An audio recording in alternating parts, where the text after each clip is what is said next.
वाराणसी सिकरा थाना क्षेत्र की एक शाखा में 26 अप्रैल को हुई बड़ी चोरी का पुलिस ने खुलासा कर दिया है। 2 शातिर चोरों को वरुणा नदी के पास से गिरफ्तार किया गया है। गिरफ्तार आरोपियों में राजन मिश्रा, दनियालपुर और आकाश कुमार कबीरचौरा शामिल हैं। पुलिस ने इनके पास लाखों रुपए नकद और वारदात में प्रयुक्त एक स्विफ्ट डिजायर कार बरामद की है। पूछताछ में आरोपियों ने डीवीआर और तिजोरी नदी में फेंकने की बात कबूली। उन्होंने कटर से ताले काटकर शाखा से लाखों रुपए, सीसीटीवी, डीवीआर और अन्य सामान चोरी किया था। इस कार्रवाई में सिकरा थाना प्रभारी संजय मिश्रा, चौकी प्रभारी पुष्कर दुबे और सर्विलांस टीम की महत्वपूर्ण भूमिका रही। आरोपियों पर बीएनएसएस की धाराओं में मुकदमा दर्ज कर लिया गया है। कल दिनांक 28/4/2025 में थाना सिगरा क्षेत्र में मलदया कॉम्प्लेक्स में स्थित एक प्राइवेट इंश्योरेंस कंपनी से चोरी होने की सूचना मिली थी थाने को। इस सूचना पर तत्काल स्थानीय police, ACP Chetganj, field unit और सभी लोग मौके पर पहुंच गए थे और पूरा साक्ष्य संलग्न करते हुए अभियुक्त के तलाश में जुटे हुए थे और लगभग 125 कैमरास खंगालने के बाद ये पूरी टीम को सफलता मिली है, जिसमें इस घटना में इन्वॉल्व 2 अभियुक्त, एक राजन मिश्रा और दूसरा आकाश कुमार, जो उस कंपनी में गार्ड के रूप में काम करते थे, और एक ऑफिस बॉय भी आकाश है, ऑफिस बॉय है। इन दोनों को मिली भगत से वो उनके पास जानकारी थी कि इस समय इंश्योरेंस कंपनी में वॉल्ट में पैसा रखी है, और इस गोपनीय सूचना पे इन लोगों ने चोरी का योजना बनाया और इन्होंने इनके दोस्त से एक स्विफ्ट डिज़ायर लेकर आए थे और उस स्विफ्ट डिज़ायर से जो पूरा वॉल्ट को ले गए और वॉल्ट से गैस कटर इस्तेमाल करके वो पूरा पैसा चोरी कर लिए थे। बाद में ये कैश वॉल्ट था, उसको वरुणा नदी में फेंक दिए, उसको भी सकुशल बरामद कर लिया है। इसमेम कुल 6,27,000 रुपये चोरी हुई थी। उसमें 90% यानी लगभग 6,62,000 रुपये बरामद हुई है। बाकी जो बचे हुए 10% उसमें भी बरामदगी के लिए टीम लगी हुई है और इस कार्य के लिए हमारा टीम के लिए प्रोत्साहन के रूप में 25,000 रुपये के नगद पुरस्कार घोषित किया जा रहे हैं और 25,000 रुपये नगद पुरस्कार को घोषित किया जा रहा है। और इसमें ये आपको सबको ये भी अवगत कराना चाहता हूँ, ये ऑपरेशन त्रिनेत्र और ऑपरेशन चक्रव्यूह के तहत जो लगातार कमिश्नरेट वाराणसी में जो कार्रवाई हो रही है उसका सफलता है।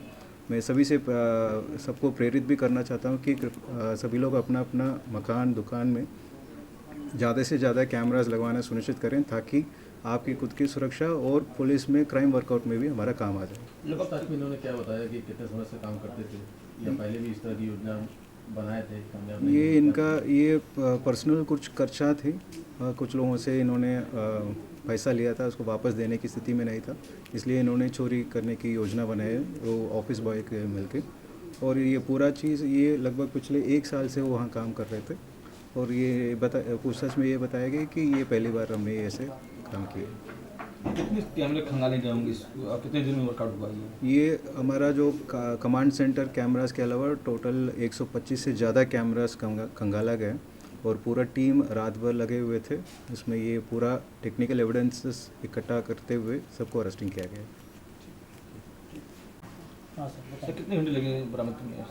ये उल्लेखनीय बात यही है कि स्थानीय पुलिस और एसीपी चेतगंज के एक्टिव होने की वजह से ये पूरा घटना 24 घंटे के अंदर ये पूरा वर्कआउट हुए और लगभग 90% पैसा बरामद हुई है। उसके लिए हमारा टीम बधाई के पात्र है। टीम को भी सम्मानित किया गया है जी, टीम को भी सम्मानित किया गया है। ये पूरे टीम को ये प्रशस्ति पत्र देके सम्मानित किया गया, साथ ही साथ 25,000 रुपये के नगद पुरस्कार घोषित किया गया। ये रहने वाले कहाँ के हैं, इनका शिक्षा कुछ है?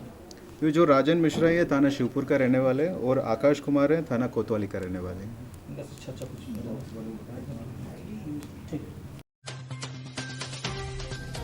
वाराणसी में समाजवादी पार्टी के सांसद रामजी लाल सुमन के काफिले पर टायर और पत्थर फेंक कर जानलेवा हमला किया गया। इस हमले के विरोध में सपा कार्यकर्ताओं ने जिला मुख्यालय पर प्रदर्शन कर राष्ट्रपति को ज्ञापन सौंपा। पूर्व राज्य मंत्री रीबू श्रीवास्तव ने मीडिया से कहा कि ये हमला एक गहरी साजिश का हिस्सा है और सुरक्षा एजेंसियों की बड़ी चूक है। उन्होंने प्रदेश सरकार पर दलितों और पीडीए नेताओं के खिलाफ दमनात्मक कार्रवाई करने का आरोप लगाया। सपा महानगर अध्यक्ष दिलीप डे ने कहा कि अगर ऐसी घटनाओं पर रोक नहीं लगी तो आम जन और जनप्रतिनिधि दोनों असुरक्षित रहेंगे। पार्टी ने प्रदेश सरकार को तत्काल बर्खास्त करने की मांग की है। जिंदाबाद समाजवादी पार्टी अखिलेश यादव जिंदाबाद जिंदाबाद पीडीए समाज जिंदाबाद।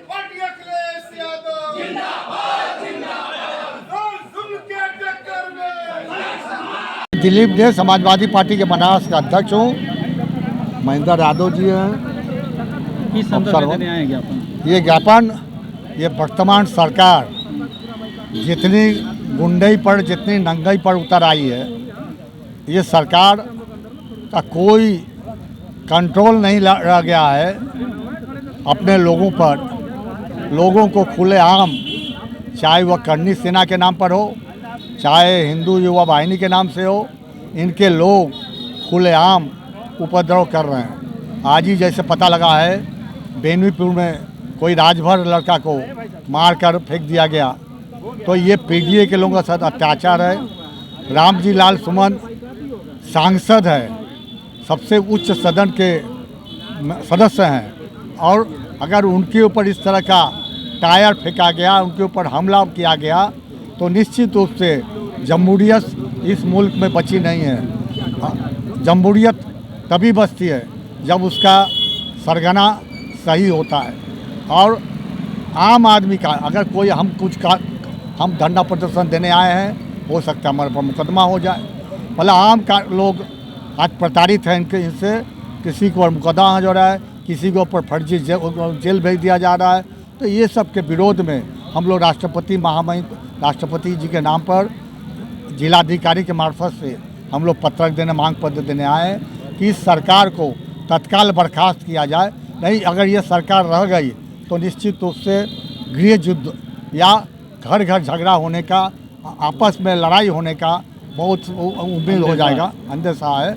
और इसीलिए हम लोग आगाह करने आए हैं। हम लोग इसके बाद अगर कोई कार्रवाई नहीं होता है तो इसके बाद हम लोग बड़ा जन आंदोलन करेंगे, और इस सरकार को जो गुंडाई कर रहे हैं उसके खिलाफ हम लोग सड़क पर उतरेंगे। हमारे राष्ट्रीय अध्यक्ष जी ने कल कह दिया है कि अब भैया हम अपने लोगों को रोके हैं। अपने लोग कल लोहिया बाइनी जी का लखनऊ में मीटिंग था, उन लोगों को से कहा गया, प्रेस के लोग थे, आप लोग थे, कहा गया, माननीय राष्ट्रीय अध्यक्ष जी ने कहा कि अभी हमने अपने लोगों को रोक रखा है। जिस दिन अपने लोग अगर समाजवादी लोग उतर जाएंगे तो एक समाजवादी 100 ऐसे करनी सेना पर भारी रहे। इस बात का गारंटी देकर कह सकता हूँ कि हम लोग शांति से, जनतांत्रिक तरीके से, देखिए आज भी आंदोलन हुआ, आज पे वो देने आए, करीब 500-600 लोग रहे और सारे लोग मिलकर पत्रक दिया गया। और बनारस के सारे जिम्मेदार, क्या आश्वासन मिला है भाई वो काम भेज देंगे, राष्ट्रपति महोदय के पास उसको भेज देंगे और उचित कार्रवाई करने का आश्वासन मिला है। ठीक है। चितईपुर थाना क्षेत्र के करौंदी महामानपुरी कॉलोनी में वार्ड नंबर 33 की रहने वाली ब्रिजबाला देवी के साथ गेट के पास चेन स्नैचिंग की घटना के विरोध में क्षेत्रीय पार्षद श्याम भूषण शर्मा के नेतृत्व में करीब 10 पार्षदों और सैकड़ों नागरिकों ने थाने का घेराव किया और धरने पर बैठ गए। स्थानीय लोगों में घटना के बाद से भारी आक्रोश है, क्योंकि अब तक किसी भी आरोपी की गिरफ्तारी नहीं हुई है। प्रदर्शनकारियों ने उच्च अधिकारियों को बुलाने की मांग की, जिसके बाद एडीसीपी मौके पर पहुंचे और लोगों से बातचीत कर शीघ्र कार्रवाई का आश्वासन दिया। स्थानीय समस्याएं भी उठी। एडवोकेट राजवीर सिंह ने बताया कि क्षेत्र में नसीरपुर रोड पर जाम, फास्ट फूड स्टॉल का अतिक्रमण और नरिया क्रांति क्षेत्र में मादक पदार्थों की बिक्री जैसी समस्याएं भी लगातार बनी हुई हैं, जिनकी शिकायतों के बावजूद कोई सुनवाई नहीं हो रही है।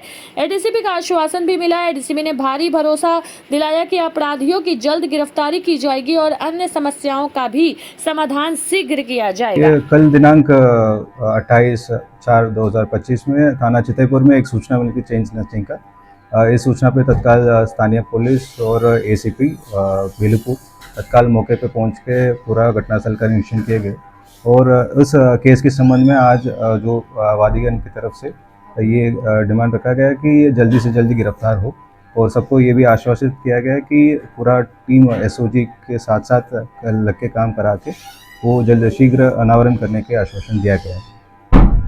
आगे आपको ये जो बाकी इन पर जो गश्त बढ़ाने के लिए कुछ डिमांड्स थी उसको भी विचार किया जाएगा और जो बाकी बिंदुओं पे उच्च अधिकारियों को अवगत करा के आवश्यक कार्रवाई किया जाएगा। कुछ मांगे भी रखते थे सर उसके, वही ये जो कुछ एरिया पे अतिक्रमण और कुछ एरिया पे ट्रैफिक की समस्या के बारे में बता रहे थे, उसमें भी विचार करके आवश्यक कार्रवाई किया जाएगा। मैं दीपक सिंह राजवीर, भाजपा नेता, Varanasi. Kashi zone commissionerate Varanasi, Kashi zone अंतर्गत चितईपुर थाना है। वहाँ पर यहीं के वार्ड 33 करौंदी के स्थानीय पार्षद हम लोग के बड़े भाई श्याम भूषण शर्मा जी के गेट के बाहर से, घर के बाहर से कल चैन स्नैचिंग हुई है। जनप्रतिनिधि हैं, तमाम से लोगों की इनसे उम्मीदें रहती हैं। इनके घर के बाहर से चैन स्नैचिंग एक पुलिस प्रशासन पर बड़ा सवाल है। इसी को लेकर के और तमाम मांगों को क्षेत्र में पुलिस गश्त बढ़ाने के अनेकों मांगों को लेकर के तमाम पार्षदगण व स्थानीय भाजपा कार्यकर्ता धरने पर यहाँ बैठे हुए हैं। क्या मांग है?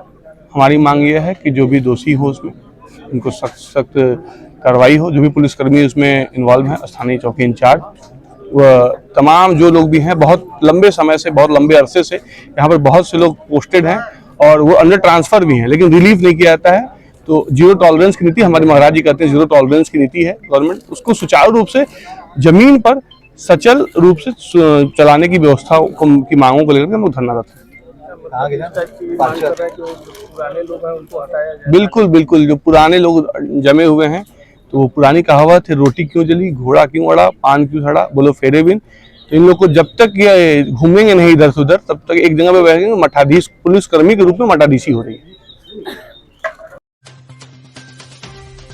वाराणसी के लंका थाना क्षेत्र से बड़ी खबर सामने आई है। आईपीएल मैच के नाम पर सट्टा खेल रहे गिरोह के 7 लोगों को पुलिस ने रंगे हाथों गिरफ्तार किया। पुलिस को मुखबिर से सूचना मिली थी कि कुछ लोग ऑनलाइन और कैश के जरिए सट्टा खेल रहे। छापेमारी में इनके पास से 10 मोबाइल, 2 कैलकुलेटर और 2 नोटबुक बरामद हुई।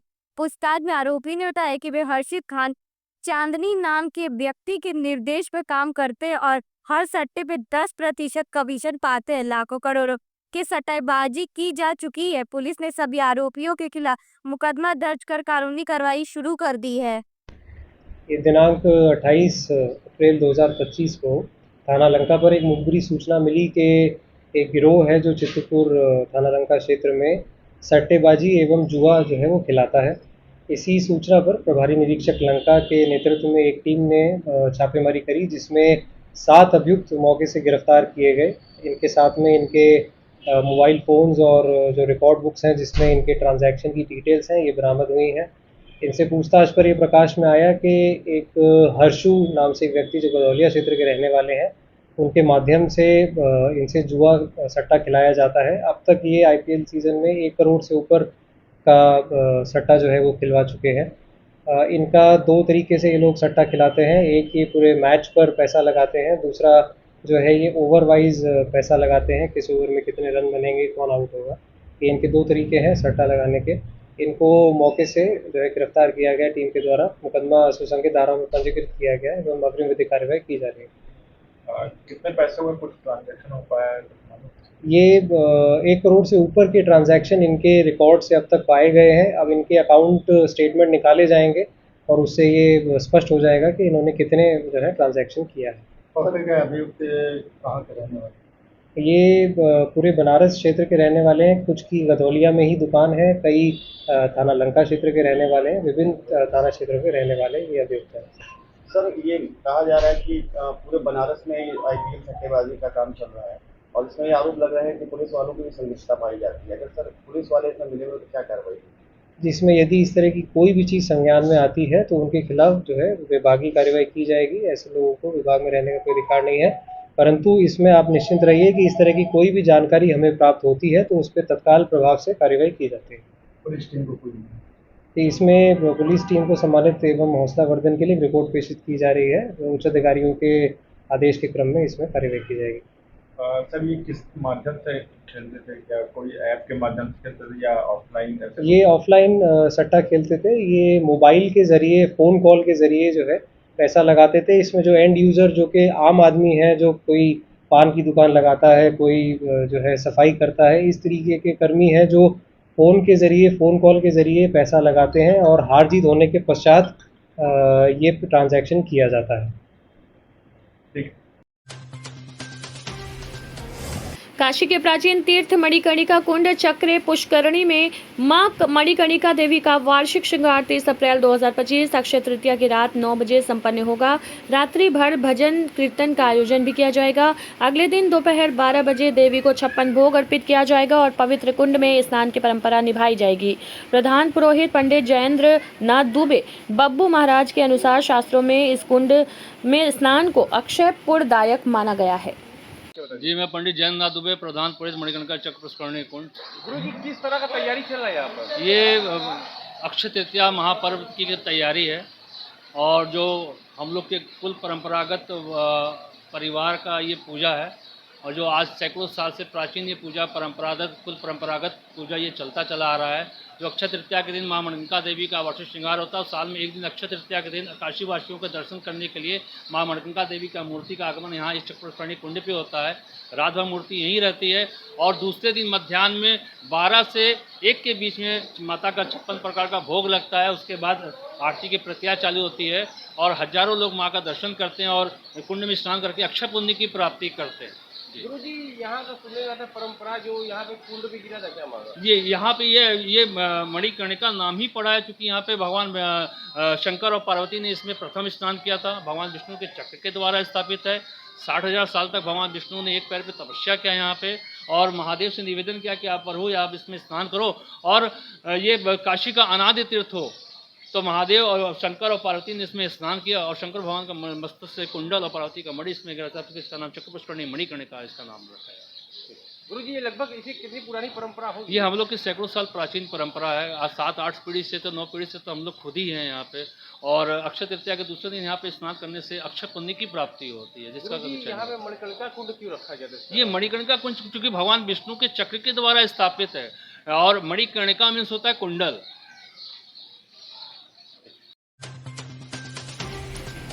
वाराणसी के हरौआ स्थित SR प्लेटिनम इंग्लिश स्कूल में उत्तर प्रदेश विधानाचार्य परिषद वाराणसी मंडल द्वारा मंडलीय शैक्षिक संगोष्ठी सम्मेलन एवं सम्मान समारोह का आयोजन किया गया। कार्यक्रम के मुख्य अतिथि आयुष मंत्री डॉक्टर दयाशंकर मिश्र दयालु ने शिक्षा में नवाचार व गुणवत्ता पर जोर दिया। सम्मेलन की अध्यक्षता मंडल अध्यक्ष डॉक्टर श्यामजीत सिंह यादव ने की और संचालन डॉक्टर कौशलेंद्र नारायण सिंह ने किया।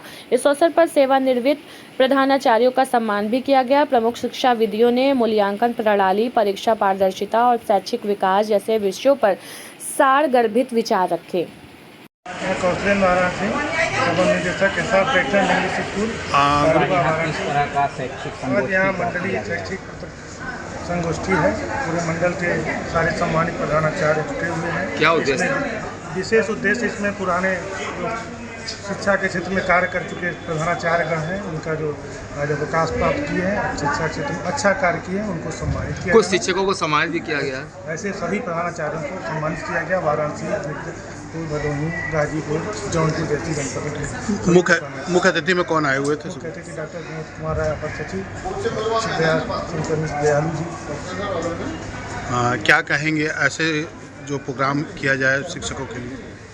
ऐसे प्रोग्राम को किया जाना बड़ा ही आज के समय में अच्छे प्रधानाचार्यों को सम्मानित किया जाना ये शिक्षा के क्षेत्र में एक अलग कार्य है, क्योंकि जिन्होंने पूरा जीवन दिया शिक्षा को नया दिशा दिया। पुराने शिक्षा, नया शिक्षा, नई शिक्षा नीति को, पुरानी शिक्षा नीति को जो बिना कैमरे और बिना ऑडियो के चलने वाले थे, आज वर्तमान में कैमरा का युग है, हर तरह का युग, इसका ताल में बिठा करके ऐसे प्रधानाचार्य लेकर के चलते हैं, क्योंकि बहुत ही संघर्षों का काम प्रधानाचार्य का कार्य विद्यालय की एक धुरी होता है, उसी के चारों तरफ शिक्षा चलती है, विद्यालय चलते हैं और एक समाज को नया दिशा मिलता है। इसलिए उनको जो कहा जाता है कि वो कांटों का ताज नहीं, वो कांटों के ताज तो पहनते हैं लेकिन कांटों को हटाते हुए अपना राह बनाते हैं, इससे शिक्षा को एक नया दिशा मिलता है। इसलिए ऐसे लोगों को सम्मानित किया जाना, विद्यालय परिवार ऐसे लोगों को सम्मानित करके बहुत ही सार्वजनिक है, बहुत ही आनंदित है। हम आशा करते हैं इस संगोष्ठी से जो एक बात निकलेगी वो एक शिक्षा को नया आयाम दे, जिससे कि हम लोग जो शिक्षा के क्षेत्र में काम करें हमारा गौरवपूर्ण हो, हमारा जीवन बच्चों का नया दिशा। जो शिक्षा का मूल उद्देश्य है कि बच्चों को अनुशासित, बच्चों को संस्कारित, बच्चों को नए और पुरानी पीढ़ी को पुराने संस्कार को जोड़ते हुए शिक्षा को दिया जाए, यही कार्य है। इसीलिए यह संगोष्ठी किया गया। शिक्षा का सतत विकास, शिक्षा में कहाँ से क्या कमियाँ आ रही हैं उसको दूर करना, पुरानी और नई शिक्षा नीति को लेकर के आगे चलने से ही शिक्षा का उद्धार होगा, शिक्षा जगत का होगा और सबका उद्देश्य पूर्ण होगा। तभी संस्था खोले जाना, संस्था चलाया जाना, यह कार्य पूर्ण। मऊ जनपद के कोपागढ़ थाना क्षेत्र के भोला बांध कन्यारीपुर नहर के पास उस समय हड़कंप मच गया जब अज्ञात कारणों से गेहूं के खेतों में आग लग गई। तेज हवा के कारण आग ने देखते ही देखते सैकड़ों बीघा फसल को अपनी चपेट में ले लिया। ग्रामीणों ने काफी मशक्कत के बाद कई घंटे की कोशिश से आग पर काबू पाया। घटना से किसानों को भारी नुकसान हुआ है। आग लगने के कारणों की जाँच की जा रही है।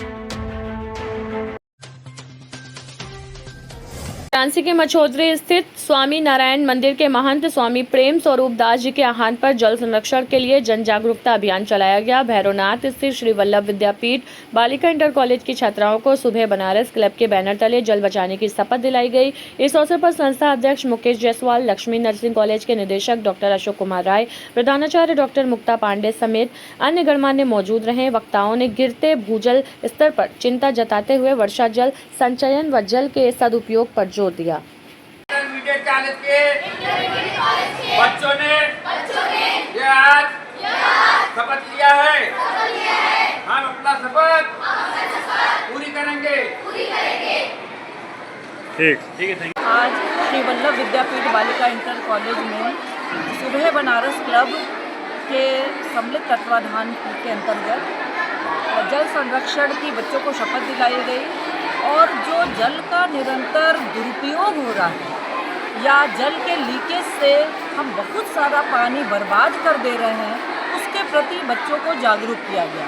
बच्चों को बताया गया कि भारत के बहुत सारे क्षेत्र ऐसे हैं जहां जल की अत्यधिक कमी है, अतः हम सभी अगर मिलकर प्रयास करेंगे तो इस जल के दुरुपयोग को कम कर सकेंगे और जल को संरक्षित करके और अपनी आगामी पीढ़ी या अपने जरूरी कामों के लिए उसका उपयोग कर सकेंगे।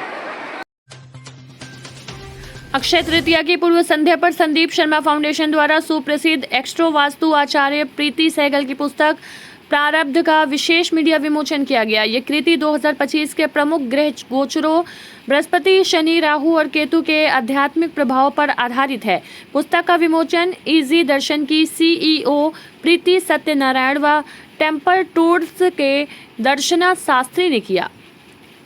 आचार्य सहगल ने इसे ब्रह्मांडीय ज्ञान से जुड़ने का माध्यम बताया। वहीं फाउंडेशन की संस्थापक संदीप शर्मा ने इसे आत्मचिंतन और कर्म सिद्धांत की दिशा में मार्गदर्शक करार दिया।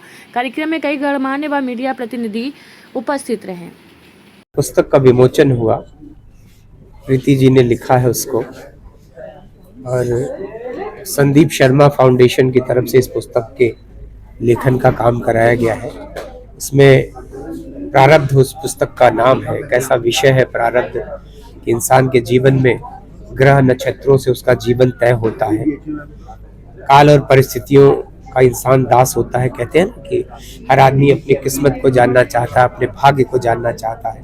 कहते हैं कि डेस्टिनी या प्रारब्ध क्या लिखा है आपकी किस्मत में, वही आपको मिलता है। आप प्रयास करते हैं, मेहनत करते हैं, उसी पर एक बड़ी शानदार सी पुस्तक आज लिखी गई है और उसी का विमोचन आज काशी में हुआ है। तो मुझको लगता है कि ऐसे विषय के लिए और एकदम अनछुआ विषय है तो उसके लिए काशी में विमोचन का ये जो स्थान तय हुआ है वो निश्चित ही बहुत सराहनीय है।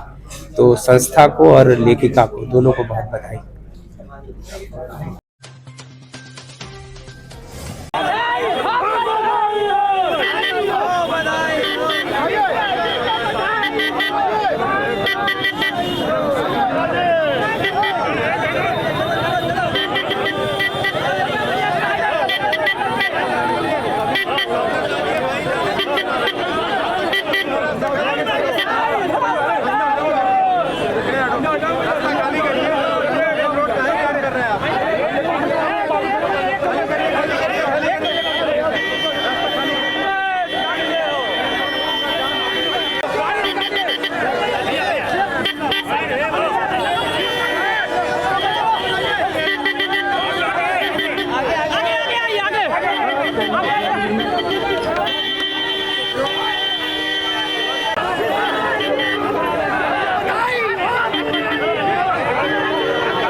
को बहुत बहुत धन्यवाद है। ये लड़ाई जारी रहेगी, लड़ते रहेंगे। जेल हमारे इरादे को तोड़ नहीं सकती। पीडीए की लड़ाई है, स्वाभिमान की लड़ाई है, लड़ते रहेंगे।